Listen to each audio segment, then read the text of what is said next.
আসলে আপনারা যে খালি বিলটা দেখতে পাচ্ছেন এইটা হলো যে খালি বিল, যেখান থেকে পাথর অনেক লুট হয়ে গেছিল। এটাই সেই দৃশ্য যেখান থেকে পাথর পর্যন্ত করে নিয়ে গেছিল। আসলে আমরা এখানে আসি এতটুকু বুঝতে পারলাম যে আসলে পাথর কতটা সুন্দর, আর সেটাকে এখন মরুভূমিতে রূপান্তরিত হয়েছে। এই যে আপনি এই দেখতে পাচ্ছেন যে এইদিকে বিশাল বড় আপনার এরিয়া, পুরোটা একদম পাখা, মানে পাথর নেই না বললে চলে। আর এটা দেখতে পাচ্ছেন এই যে এখানে, আর দেখেন এখানে হাজার হাজার পর্যটক এখানে আসছে এই শুধু এই যে পাথর দেখার জন্য। আসলে এটা আমাদের বাংলাদেশের জন্য কতটা সম্পদ হয়তোবা আমরা যারা টুরিস্ট হয়তোবা তারা হয়তো অনেক মিস করবো, কিন্তু আসলে আমাদের দেশের সৌন্দর্যটা নষ্ট করা এটা কারোর পক্ষে সম্ভব না। সো গাইস, এই যে আর একটা ড্রোন ক্যামেরা চলতেছে। তো আপনারা জানেন যে কম বেশি যে পাথর এখান থেকে লুট হয়ে গেছে। আসলে এটা কম বেশি আসলে কিছু ঘটনা হয়তো বা ঘটছে, যেটা পাথর লুট হয়েছে হয়তো সেটা অন্য সাইডে আর কিছু ব্যাগও দিছে।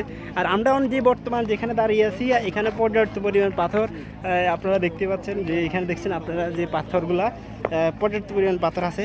আর হয়তোবা ওই দিকে হয়তোবা কিছুটা খালি হয়েছে, কিছুটা বলতে কি অনেক পাথর খালি হয়েছে, সেটা আপনাকে দেখানোর চেষ্টা করব। আসলে আগের ভিডিওতে আপনাদেরকে দেখানোর চেষ্টা করছি যে পাথর কী পরিমাণ এখান থেকে লুট হয়েছে, আবার নিয়ে চলে গেছে। আসলে এটা আমাদের খনিজ সম্পদ, এটা আমরা সবাই সচেতন, সবাই এটাকে রক্ষা করা আমাদের দায়িত্ব। গ্যাস দেখুন মানুষ কি পরিমাণ এখানে আসছে ভ্রমণ করার জন্য।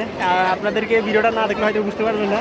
আসলে সাদা পাথর যে অনেকে বলছে যে এখান থেকে লুট হয়ে গেছে, আর সেটা মানুষ দেখার জন্য হাজার হাজার মানুষ এখানে ভিড় করছে। আমি আপনাদের দেখানোর চেষ্টা করব। দেখছেন মানুষ, পর্যাপ্ত পরিমাণ মানুষ এখানে চতুর্পাশটা ঘুরে দেখাচ্ছে, দেখছেন মানুষ আর মানুষ, এত পরিমাণ মানুষ এখানে আসছে শুধু সাদা পাথর দেখার জন্য, গোলাগঞ্জ সাদা পাথর। আর সেটা আমি আপনাদেরকে দেখানোর চেষ্টা করবো, তো আপনারা দেখতে থাকুন। আর গাইজ পাথর দিয়ে এখানে হাঁটাটা ডিফিকাল্ট। আসলে অনেকক্ষণ এনজয় করছি সবার সাথে, বড় ভাই অনেকে আছে সবার সাথে। তো এখন আমরা এখান থেকে চলে যাচ্ছি। আর হাঁটতে বহুত কষ্ট হচ্ছে।